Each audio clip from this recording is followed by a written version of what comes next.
sure I was all ready because I'm not a morning person, but I'm very, I got myself ready. Got the energy drink next to me. Perfect. Yeah, I'm impressed with all the game students in St. Louis who woke up at 10 a.m. to see. Yeah. Give you guys a round of applause for doing that. That is not easy as a game design student. No. This job is the only reason I actually get up in the morning. I wouldn't be up any time past or before like 11 in the morning if it was anything else. Indeed, we are creatures of the night. So when Emmett and I worked together in video game production, we would finish class at 8, and then I'd get a report at 5 a.m. the next morning, and Emmett would be like, look, I finished this entire level 2 and it's all modeled and textured. Like classic Emmett. Oh man. And in the game jam too, we were up. I think I was up probably until 6 or something in the morning getting stuff done for the game jam. Yeah, we didn't sleep, but it was worth it. We had a good project. It was very fun. Perfect. Okay, well, I'm going to get started, everybody. I think I know most of you here. In case I don't know you, I'm Matthew Burton, professor and co-facilitator of the game design program at Webster University. And as most of you know, in St. Louis, we have a top-notch game design program. And as you also know, we have campuses all around the world, including Geneva.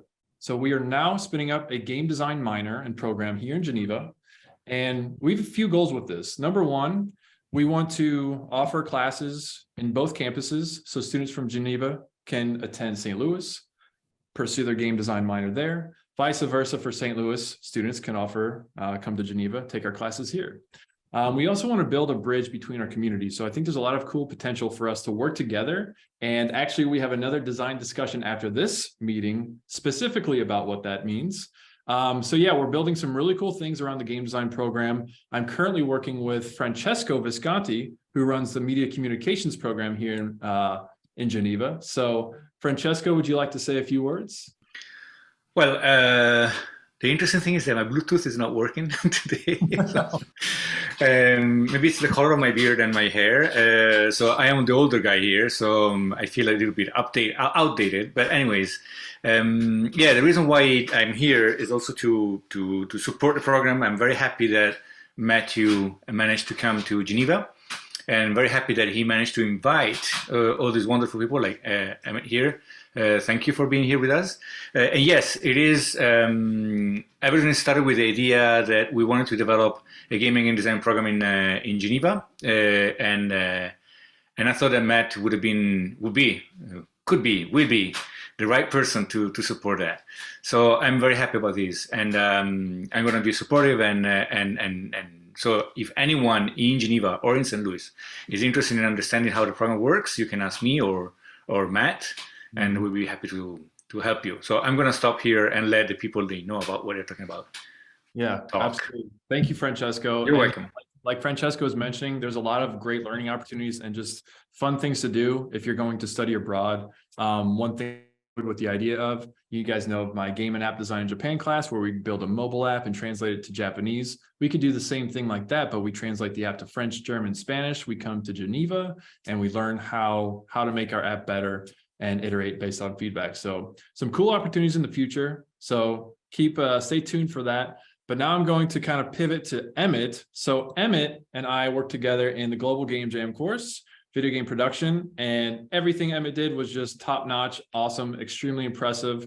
Emmett now works with Mob Entertainment as a 3D artist. So Emmett is going to discuss his journey working with Mob, show off some of his work, and then give some tips for us newbies like me in how to get started with 3D modeling. So Emmett, thank you so much for spending your time with us. I will turn it over to you, and yeah, we'll let you get started. All right, thank you. I will go ahead and get my presentation up. So I'm very happy I could attend this because if there's anyone who knows being new to a game program, I would definitely be that person. When I started off at Webster, I had very, very, very little game program experience. In fact, very little 3D experience. So I know how it feels to go into something new and like kind of wanting to learn stuff. But, you know, ultimately coming out very glad I did because I ended up learning a whole bunch of stuff. So I'm going to go ahead and share my screen. Let's see here. All right, is it up? Okay, awesome. We can see it. So thank you for having me. I'm very excited to talk. First of all, who am I? You've heard a few times now. My name is Emmett Mitchell. That is me in the bottom left corner there. This is me with the team. This was for our 1 million subscriber little special. So I've had a lot of fun experiences at Mob, and I think I can't really say anything other than Webster is the only reason I'm here. I'm very happy I went to Webster. It has changed my life. The game program, especially in just a few classes, changed the entire outlook on how I wanted to spend my life and what career I wanted to do. Currently, I am enrolled in Webster. I've still got one more semester. I'll be graduating in spring. And as Matt said, I am currently a 3D artist for Mob Entertainment. I've been working here for just a few days under 6 months now, so that's half a year, and I have nothing but positive experiences to say about it. So as I mentioned, I started off Webster and I'm continuing at Webster as an animation major. I've told many people I am the least animation major you'll probably ever meet in your entire life. I did start in Webster with very little 3D experience. In fact, I think the only thing 3D I had done before going to Webster was a random animation with a creeper when I was like 8 years old with a super retro copy of 3ds Max that totally, I didn't get for free from my dad. So when I started off, I actually wanted to go into the concept art industry. And that did not last very long because I realized how hard and how time consuming typical animation was. I did not vibe with the 2D animation classes. I didn't really vibe with much of that at all. And eventually my focus started to pivot when a friend and I were talking about Gundam and going into like fan animations for Gundam because him and I watched just an ungodly amount of it. And so I went to YouTube and I started searching up like, how do you do 3D stuff? How do you animate? And eventually I found probably my favorite software of all time, never will change. And that was Blender. And this was my very first model. By my own standards now, it's not very good. As you can see, I didn't even know how to turn on smooth shading at the time.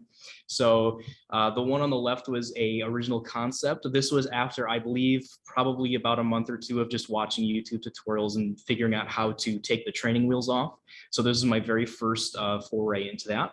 So after that, I realized, how much I liked this side of animation rather than the 2D side of animation. So I went ahead and I talked to Chris Zagavac, who is my advisor, about what sort of programs I could go into that would capitalize on 3D. And I was very, very pleased to find out that Webster actually had a lot of stuff like that. So at this point, I had taken about probably every single 3D class, give or take maybe one or two because of scheduling reasons. And at this point, I had created many, many cool things. A few of these are examples of what I had created in class. Everything you see here is either a class project or using methods that I had learned in class.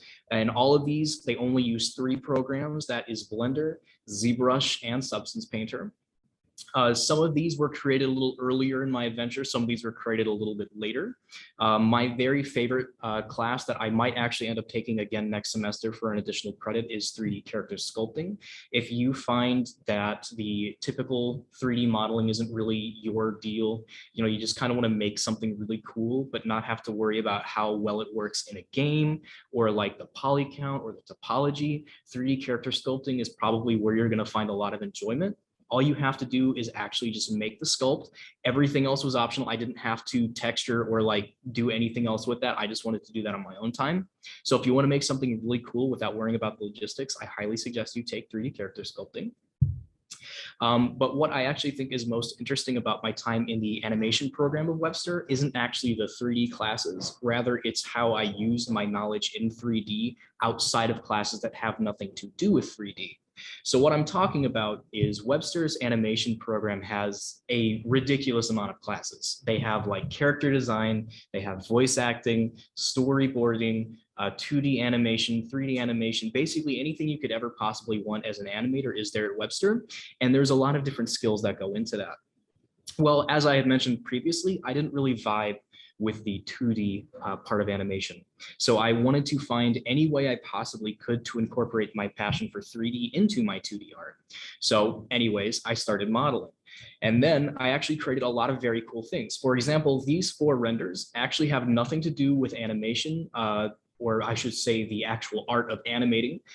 They are storyboards for a voice acting class.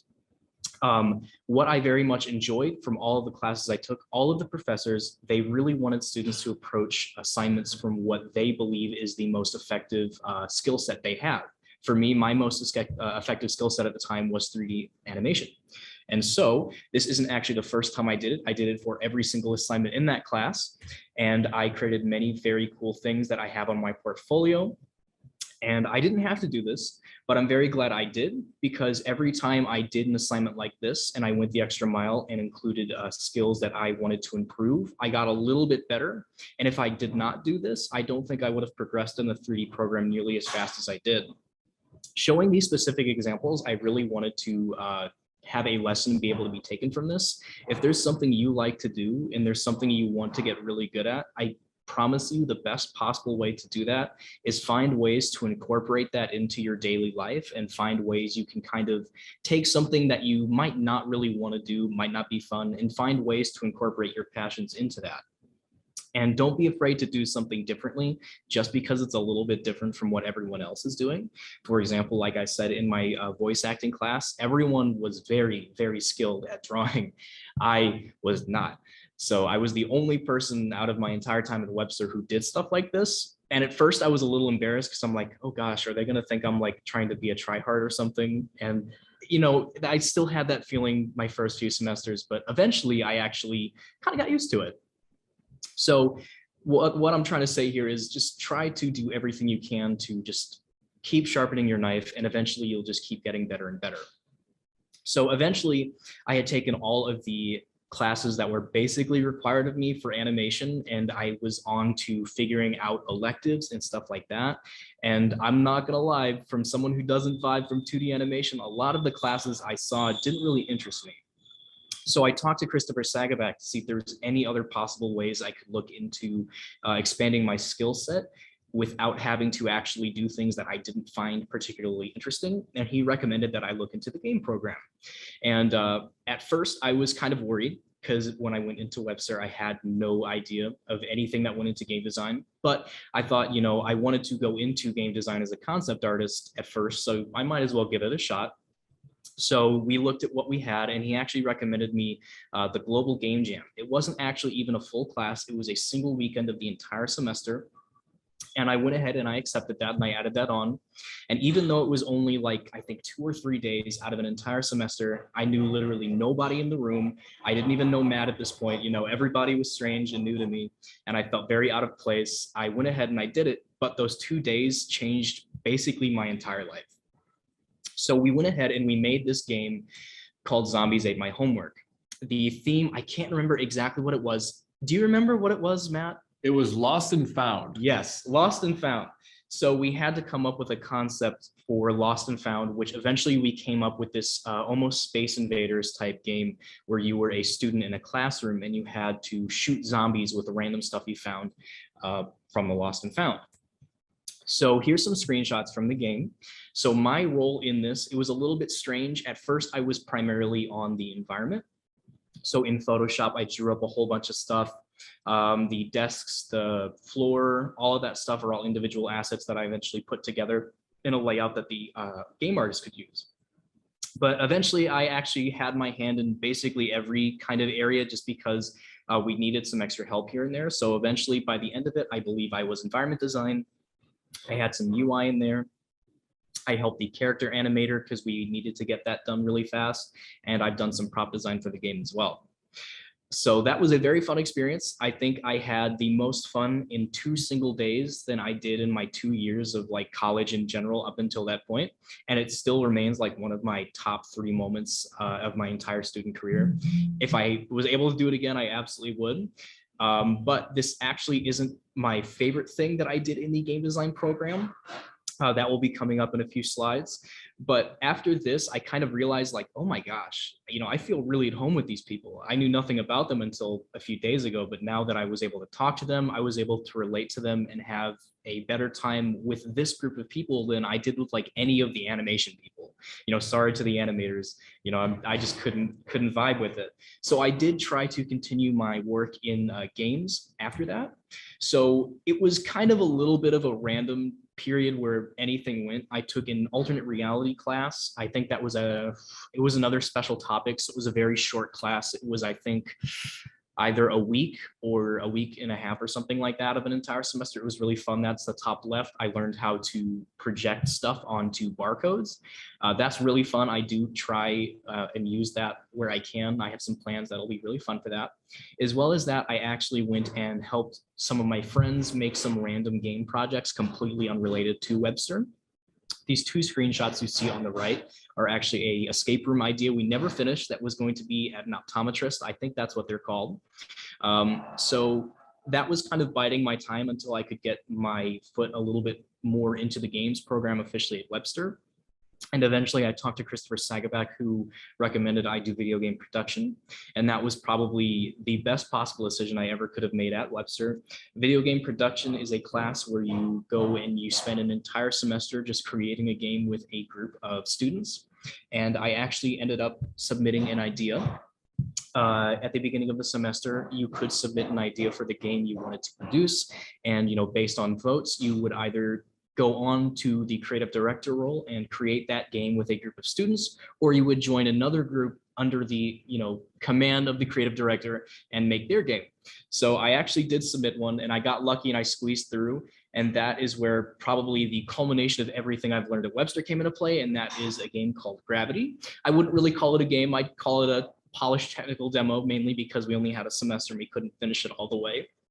But Gravity is basically everything I've learned at Webster and everything that I find great about the animation program and the game program wrapped into one experience. Gravity is a puzzle game. It is a 3D puzzle game similar to Portal, where you control a gravity gun, kind of like Gary's Mod or Half-Life, and you solve puzzles using objects that have no gravity.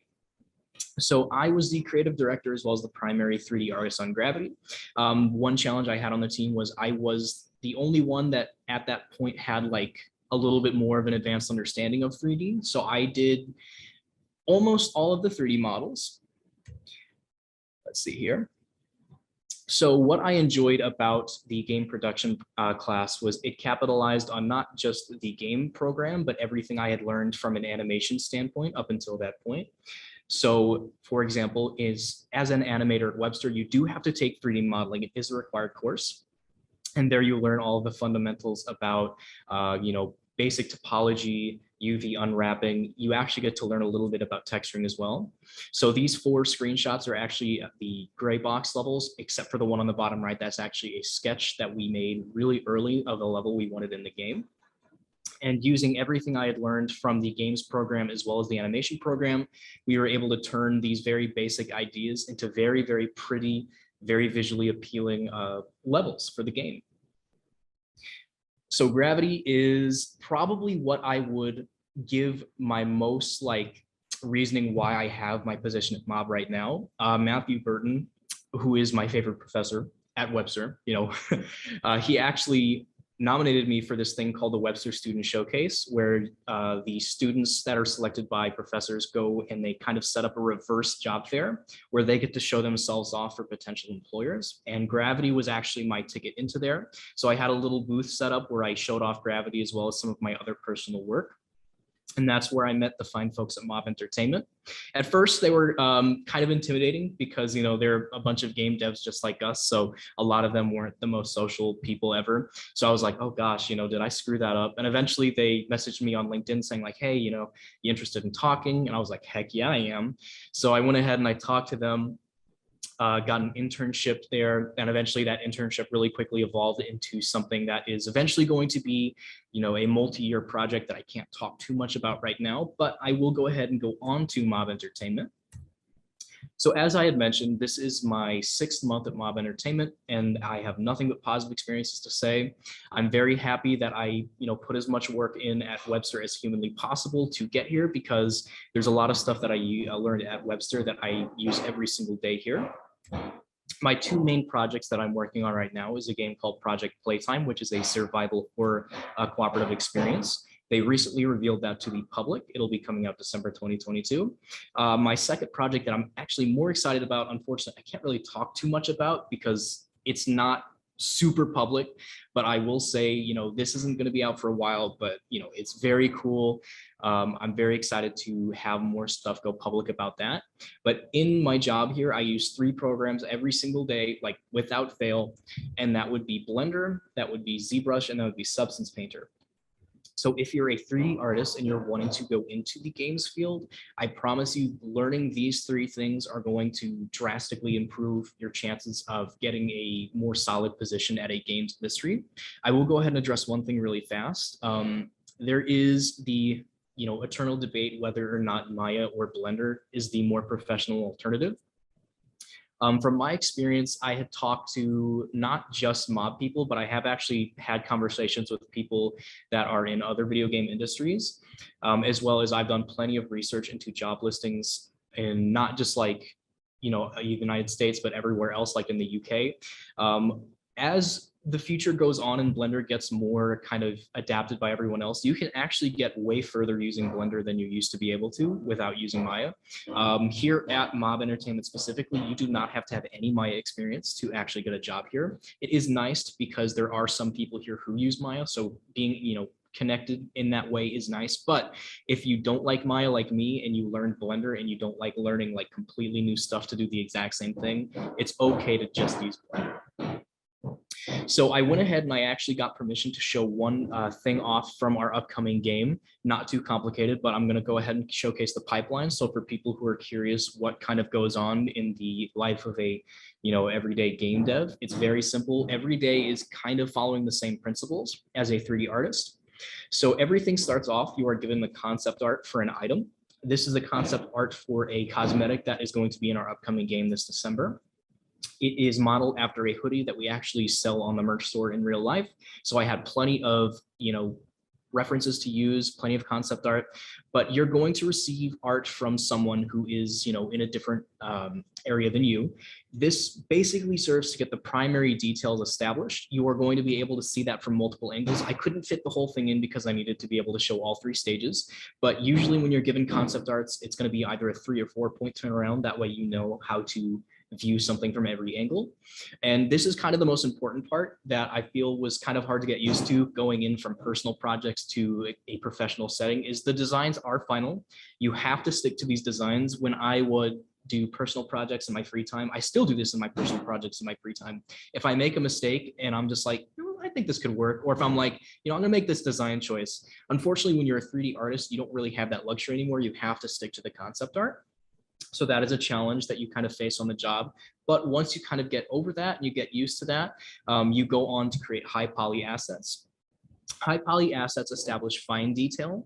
You don't change the silhouette of the concept art, rather you build upon the concept art to create something that's very high fidelity. You don't have to worry about topology. You don't have to worry about quad count or anything like that. This is specifically just to make it look very good, because chances are, unless something's very simple, you're going to have to completely retopologize the asset to actually work inside game engines. From my experience, high poly assets are usually base modeled in Blender, and then I take them into ZBrush where you create very fine details. For example, when you do clothes, I don't know if anyone here has done experience modeling clothes before, but poly modeling folds individually is very, very stressful, very painful, because it's just not easy. So ZBrush is, a tool that I would highly recommend you learn if you do plan on going into the 3D artist field. And after the high poly asset, you eventually end up with a final result that will eventually go into the game. So at this stage, you have to retopologize your high poly assets. It sucks, but it's necessary. This makes sure that not only is the stuff easy to work with in the engine, but it also makes sure that your game isn't super slow. Because if every model was, a million polygons, well, you can only have about 3 models in your scene before stuff starts to chug. So high poly details are baked down into a low poly asset as normal and height maps. When I first learned this, it was like the most magical experience of my entire life, knowing that I didn't actually have to remodel specific details and that you can just bake them onto a mesh, and it's just like, it's there, but it's not there. So if you're still new into your 3D journey and you haven't tried normal map baking, I highly recommend you do that. It's super nice. And we use Substance Painter and Substance Designer in the office. We use it every single day for texturing all of our assets. We are looking into using this thing called, I believe it's Mari, It is a program used to not only bake, but also texture. So if you are going into the 3D field, it is very likely going to be Substance Painter that you're using. Substance Painter is actually free to students, or it used to be, I think it still is.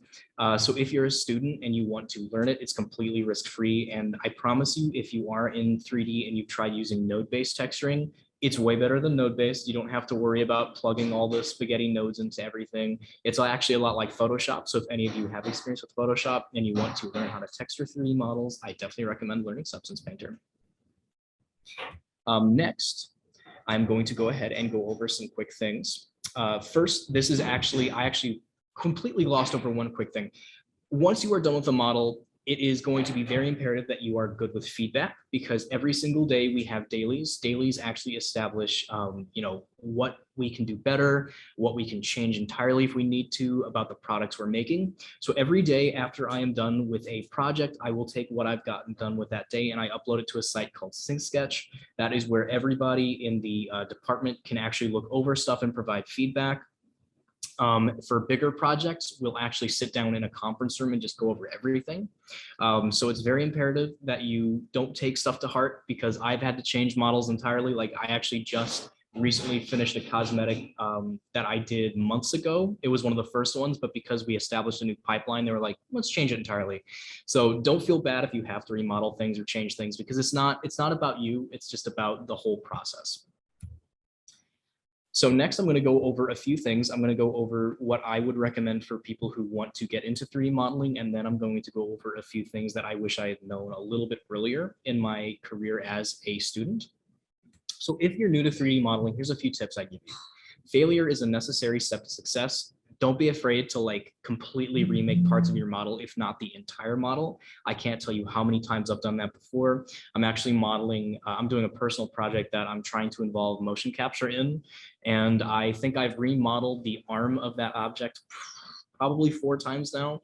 So don't be afraid to not get it right on the first time. You rarely ever get things right on the first time.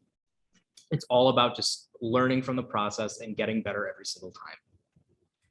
Next, I would say don't start overly complicated. It's very important to start with a very solid base. For example, when you go into character sculpting, you're going to learn a lot about the human anatomy.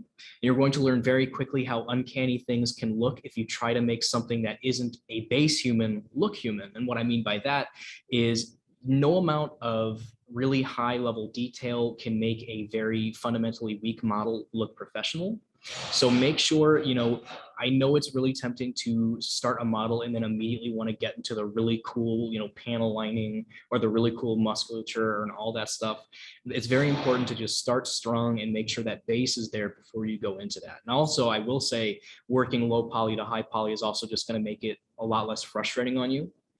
I know when it comes down to changing the topology, if you make a model and you subdivide it 3 times and all of a sudden you want to start, moving around edge loops, it's going to be infinitely harder when you have to, select the one out of your thousands of vertices when you could start off with just a few hundred instead. Next, I would say if you don't know where to start when you're making a model, for example, when I was in Gravity, there was a fire extinguisher that I was making, and I was like, I thought it'd be so easy. Fire extinguisher is just a tube with a handle on it. But then I did it and I'm like, I hate it.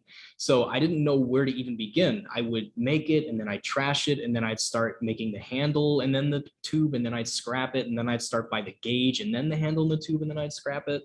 So if you don't know where to start, go to YouTube. I promise you that there are probably at least 3 or 4 people who have done the exact same thing you are trying to do. And they probably have a little bit more experience and they knew where to start. And I would not say copy what they do, because that's not good. You want to learn from the experience, but take notes of how they approach certain things. That way you can kind of assimilate that into your massive knowledge. That way, when you go and you start something in the future, you have a stronger, knowledge base to start from.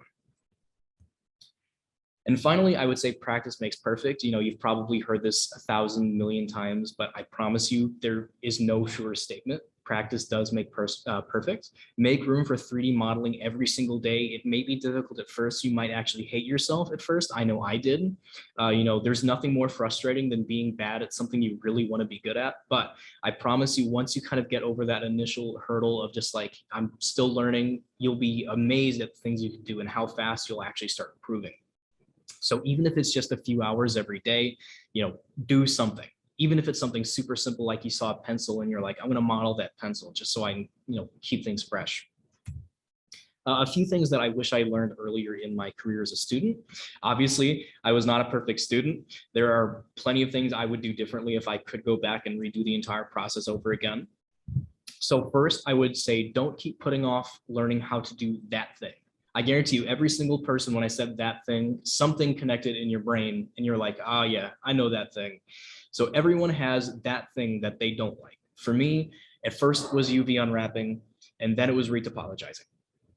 For me, when I was going into 3D modeling for a very long time, I would create very high poly assets that looked pretty okay. They were all right, but I couldn't do anything with them. I couldn't unwrap them, I couldn't animate them, and I couldn't even texture them because they were so high poly that they were just impossible to work with. And the only possible way around that was to retopologize them. You can't really unwrap something with 3 million polygons because one, your Blender will probably crash, or Maya crashes even more often. And two, you can't really place a seam when there are just, thousands of edges that you have to worry about.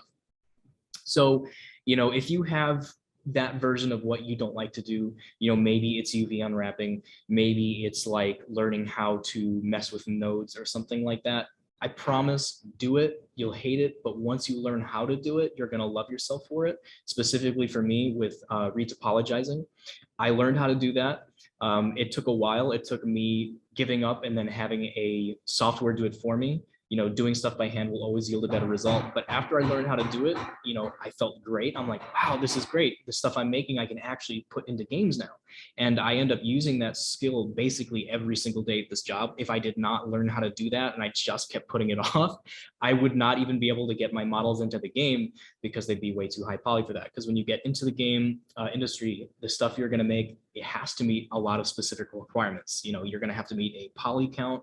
You're going to have to meet a texture resolution. You're going to have to worry about how many sets of textures your UV shells fit into. So by learning that thing you hate, you're going to love yourself so much for it in the future. I would also say branch out. The more you're capable of, the more companies are going to want to hire you. So for me specifically, I started off basically everything Halo. I would draw Halo.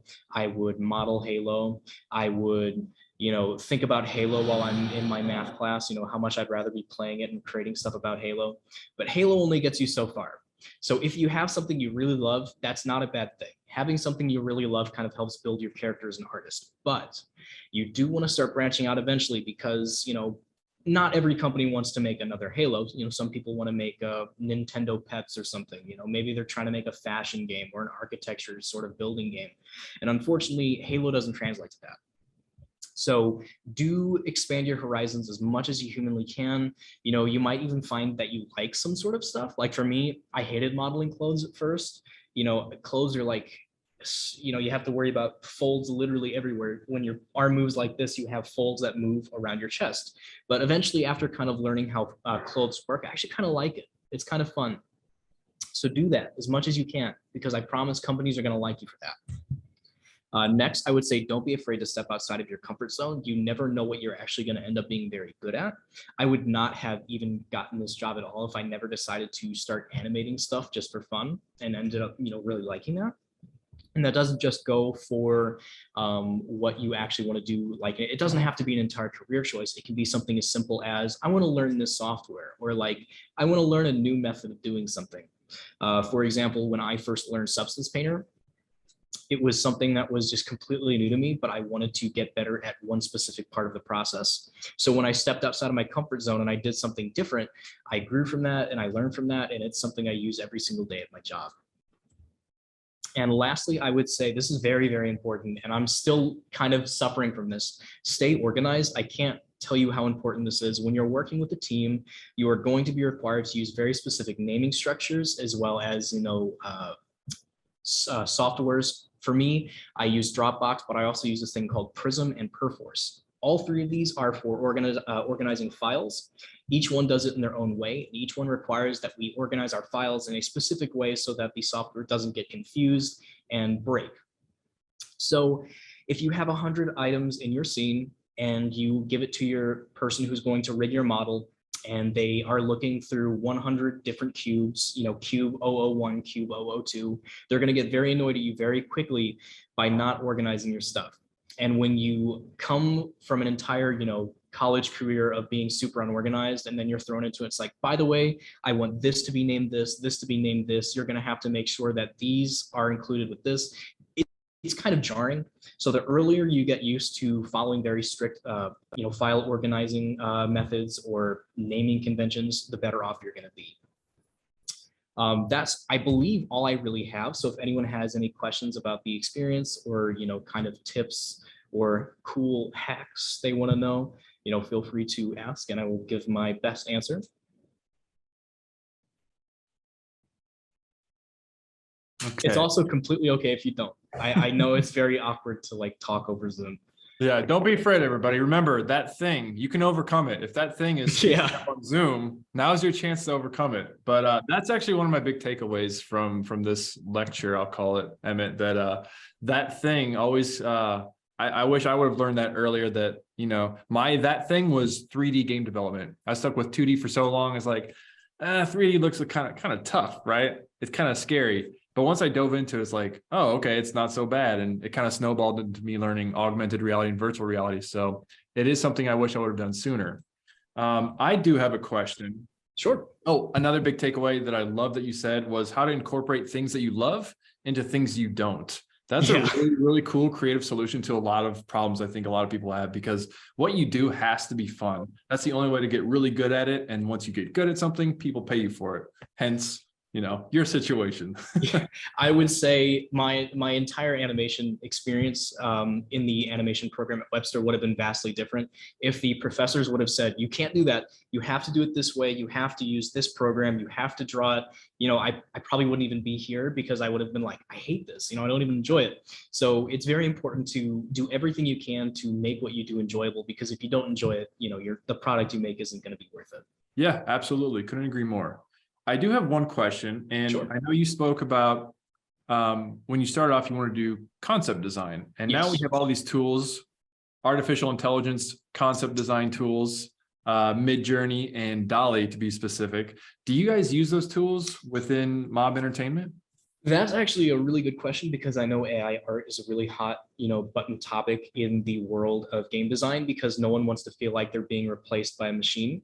I would say my personal opinion is nothing will be able to replace the creativity that comes from the mind of a person. But I would say there is actually really useful tools for stuff like that. Midjourney specifically, we actually have used Midjourney in production of a project that I can't talk too much about. When you have an artist who is very busy with other projects and they might not have the time to be able to make 5 iterations of a really, really big set piece that we need kind of like now to be able to start producing it, that's where things like Midjourney can be very useful. We actually used it to create this very cool set piece of this project we're working on. It's not the final design by any means, however, it was enough to actually get that ball rolling, that we gave that to the artist that was too busy to start from scratch, and they were like, what, yeah, we can work with this. So they used that Midjourney concept and kind of roughed out the edges, kind of took away some of that computerized, math formula to it, to turn that concept into something that was a mixture between AI generated and human generated. So yes, stuff like that definitely has its place in the games industry. Perfect. Yeah, I think it's a really good tool to spark ideas, and then you can use that as a reference for your own human brain. And actually, Zach Ridings, who's here, Zach and I worked on a project for a client. We actually used Midjourney to make the background for it. So there's a lot of cool uses for it. If you guys haven't used Midjourney or DALL-E, I posted them in chat. If you just Google search them, it's really fun. You can just type in a few words like Vaporwave Ninja, and it will just spit out art that fits those themes. It's a lot of fun to use. And then I have one other question. What was it? Yeah. Oh, you know what? That was it. That was all my questions. I'll quit hogging the screen. But yeah, any other questions from the audience? Hi. I was just wondering, so I know you said you did mainly 3D modeling, but I was wondering if you had any recommendations for like Blender, Grease Pencil, like that kind of thing for YouTube tutorials. So Grease Pencil, I have actually used Grease Pencil in one of my animation classes. I'm trying to remember very specifically. I'm trying to remember his name. His I'm very basically the only name I recognize and remember from my time searching like YouTube tutorials is like Blender Guru and Ducky 3D. His icon is a cat, a little cartoon cat. He does a lot of stuff with Grease Pencil, and he was actually new to Grease Pencil, so he's a very good person to approach from a kind of newbie perspective. I would actually recommend experimenting with Grease Pencil as well, just like in your free time. I remember when I did my animation program with Grease Pencil, I knew very little about it. And a lot of it was just kind of playing around to see how it worked and just kind of figuring out some things for myself and then using that to go to tutorials and figure out how to expand upon that. So specific names, I don't remember exactly. I just know he's a yellow cat and he does a lot of very cool stuff with Grease Pencil, with both like completely 2D as well as like 2D animation and 3D backgrounds. Okay, thank you. You're welcome. Okay. So I saw Kaviz raised his hand. Kaviz, do you have a mic? Yeah. You want to ask your question? Hi. I wanted to ask, how would you describe your artistic style? You also mentioned Halo, and I was wondering if that was one of the games that shaped your style in a way, or if it was other things as well. Absolutely. So I could go on, an entire lecture about Halo at this point. It's basically the piece of media that shaped my young childhood. I would say it's gotten to the point to where it's actually kind of integrated into my style to the point to where if I make anything even slightly like, robotic or sci-fi, they'll be like, you can see the Halo in that. So Halo is like probably the biggest contributor to when I formed my style, incorporating stuff from Halo into that. But there's also some other stuff. Warframe is also a game I play very religiously. It's a game that I believe has a very unique art style. It's very biomechanical, and I try to incorporate stuff like that as well. But what I think is probably the most useful in creating your own art style is probably trying to incorporate as much as you can from as many different sources as you can, because if you rely too much, like I know for me specifically, when I started off doing 3D modeling, I did mainly do Halo stuff, and it was very cool, but I didn't think it benefited me as much from trying to do stuff that was completely original to my art style. So if I were to recommend, if you're trying to kind of come into your own art style, try to think of ways you can incorporate stuff that actually has nothing to do with what you want to do, and it's going to create a sort of unique product. So for example, if you want to do something sci-fi, see if there's ways you can incorporate like maybe medieval fantasy into that, and you have this hybrid that all of a sudden has something completely unique that a lot of the other sci-fi pieces that are out on ArtStation don't have. Though for your specific question, yeah, Halo is basically 90% of like the inspiration for my stuff when I first started out. Thank you. Nice. Thanks, Kaviz. Okay, so we've got a few hands up, quite a bit. So I'm just going to go down this list and call you guys out. So Joel, we'll take the question from Joel first. Hi, yes. Can you hear me all right? Yes. Yeah, so my question to Emmett is, how do you deal with like perfectionism? Because you were saying you've had to redo models several times. Like when do you kind of realize this is good enough? That's actually such a good question, because like perfectionism it's not just like a 3D modeling thing. If you're an artist in any field, especially in like the game and animation industry, I'm sure you also probably deal with your own kind of level of perfectionism. For me, I would say I know a model's done when I stare at it and I know there's something that could be better, but I don't know what it is. So I'll sit back and I'll stare at it. I'll look at something from like 30 different angles. And if there isn't one specific thing that I know just I could not fix, for example, the one I'm working on now, that personal project, the arm I remodeled like 4 times, I knew it was done because I would say if I remodeled that, it wouldn't look very different. It would just maybe have one thing that would be different. So once you start getting to the point to where the benefits aren't outweighed by the effort used to actually make it, I would say it's done, because you could spend your entire life trying to make something perfect, but eventually you're going to get to that point to where the effort required to get to that point just isn't really worth that tiny bit of extra polish.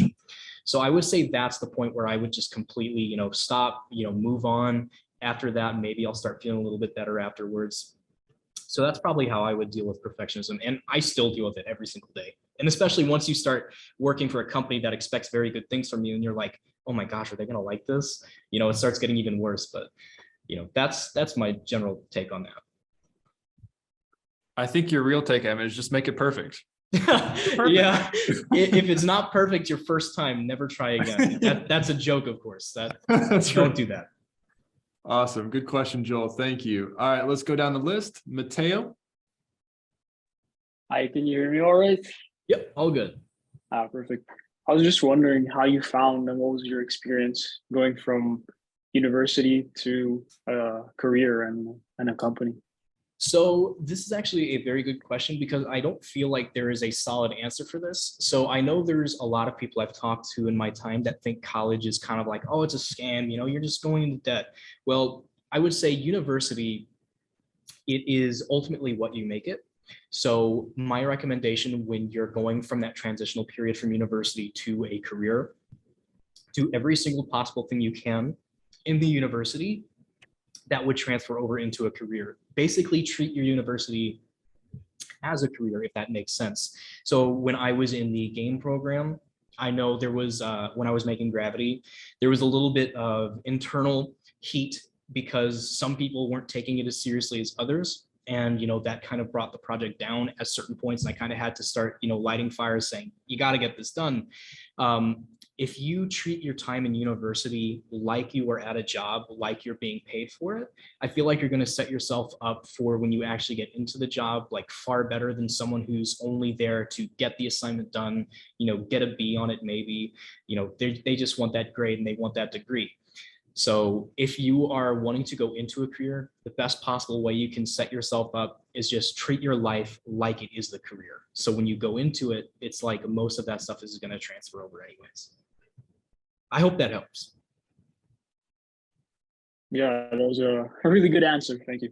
Yeah, Thank you. That was excellent. Yeah, thanks for the question, Mateo. Thanks for the answer, Emmett. Let's keep going down the list. Theodore, I'll come back to you, but Rebecca has a question. Hello, do you hear me right? Yeah, we can hear you. Awesome. So my question is more when it comes to like the 3D modeling realm, since I come from a background of both like computer science, so I got programming, and then I have the art. And the cool thing about those two fields, like with art, if you don't really know how you want to do something, you can just go and study other art directly. And then with coding, you just go and look at other people's code that they made available. Yeah. A struggle I feel like I have, especially when it comes to modeling and like topology, like making sure your topology is good, is the only way to see how people in like the field, like professionals, are doing this thing. Like one example for me, this is going to sound silly to people who aren't familiar with this kind of struggle. I couldn't figure out how to model like butts just so that they deformed correctly, right? Yep. So because that's a problem. Like if you don't model it with enough topology, like you'll just get a big like angle in there. But how would you describe like going about finding professional examples without, going into games and ripping the models just to look at their topology? Yeah, no way. I actually have a really good answer for this. I use it all the time. When it comes to professional level stuff, there's kind of two avenues you can take. There's one that's really professional, and then there's one that kind of gives you varying results. So for like really professional stuff, I will actually go to ArtStation. I have a list of artists that work in projects like Halo, Gears of War. I might have to relocate here in a few seconds. My computer's getting low on battery, and unfortunately, the outlet's all the way over there, but I'll get a little bit longer. So I have artists that work on Halo, Gears of War, stuff like that on my like followed list on ArtStation. And a lot of the time when you seek out these people who are, those artists who actually do that stuff, and they're not like the creative directors, they'll go as much into detail as they possibly can about the creation. So usually you'll find stuff like their finished model. They'll usually have their wireframe. They'll usually have their, high poly to low poly comparison.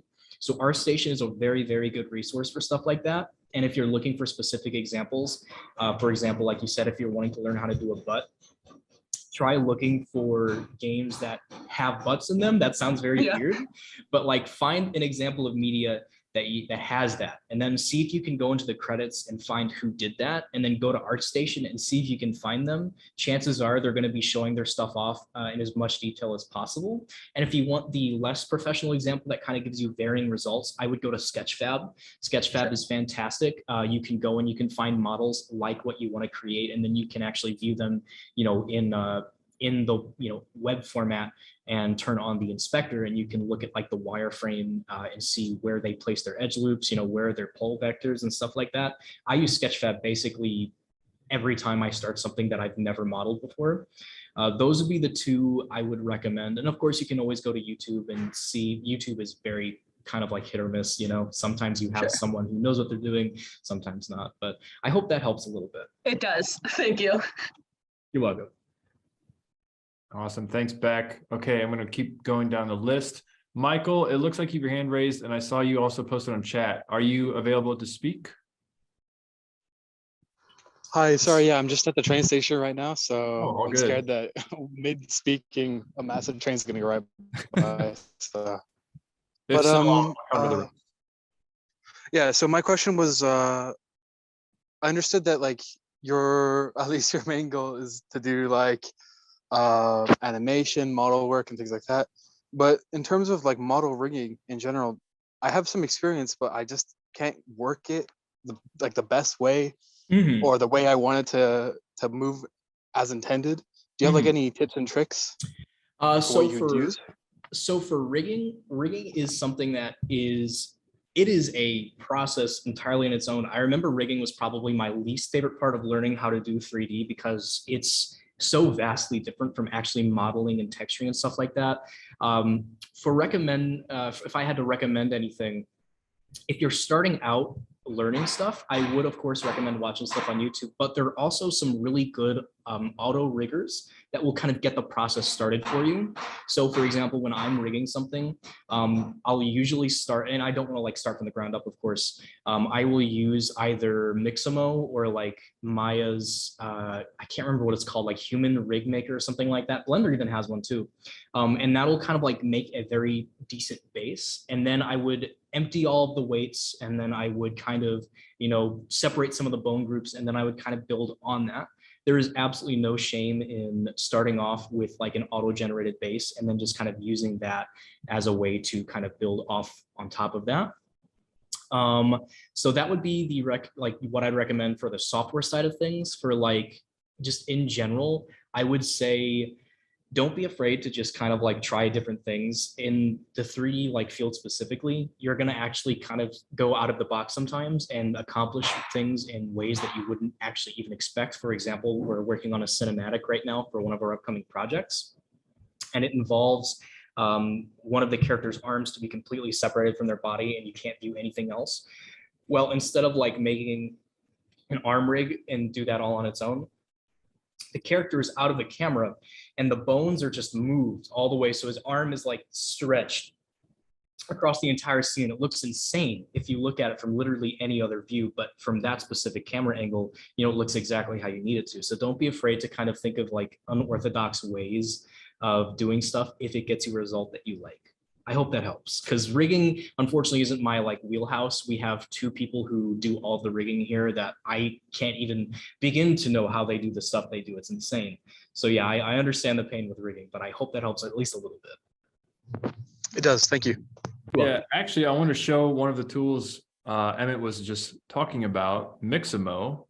Here, Emmett, I'm going to grab the screen from you really quick, but this is rigging for non-riggers. So if I go to mixamo.com, I can sign in with my account, and you'll see there's two sections here. There's characters and animations. So you can pick any character you want from here. There's a huge library of free character models, and you can sculpt over these or just use them. So if you don't want to touch, any sort of sculpting tool, you can just pick something here. Like I'll pick Olivia. We'll use Olivia. And then you can simply go to the animations tab and then find any sort of animation. They have a lot here. So we could do sitting and laughing. And what's nice about this is that it maps really, really well with any game editor. So Unity Game Engine, Unreal Game Engine, you can download the FBX, so the 3D model. the animation file that goes with it, and then tie it all together in your game. So it's a really fast, good looking way to put 3D rigged humanoid characters into your game. So another cool tool that we use at another reality studio, which Zach could also speak to, we use this tool called Ready Player Me, and you can essentially create 3D avatars. So you can make yourself. I'm going to continue without a photo.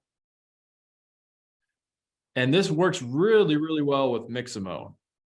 So you can create an avatar, give it clothes, you know, adjust the facial features, give it a beard, sunglasses, anything you want, tie it in with Mixamo, and all the documentation is on Mixamo's website. It's actually pretty simple. You could do it in maybe 15 minutes or less. The first time I did it was kind of challenging, but now it's just streamlined. So I'm pretty confident anybody on this Zoom is capable of doing this too. So yeah, 2 very useful and free resources for you guys to use. The best part about Mixamo, I would say, if you're looking for something more custom, you can actually take this rig and then export it into any software that you could do rigging in, and then you can actually change the weight painting. You can modify the skeleton. It's basically just like a free first pass, and you can just modify it in any way you want. So yeah, it's great. Yeah. Let's see, what should we have in the background while we continue asking questions? We'll just do the boss laughing. Okay. All right. Let's see who we have next for questions. I saw there were a few hands up and now they're gone. Does anybody else have any final questions?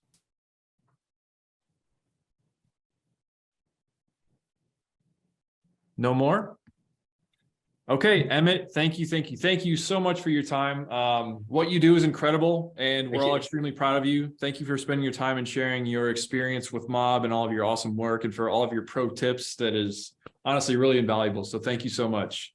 Thank you for having me. It was really cool.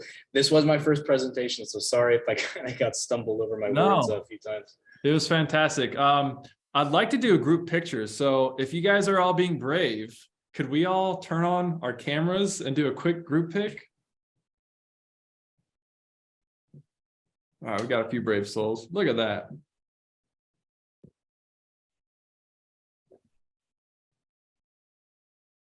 All right.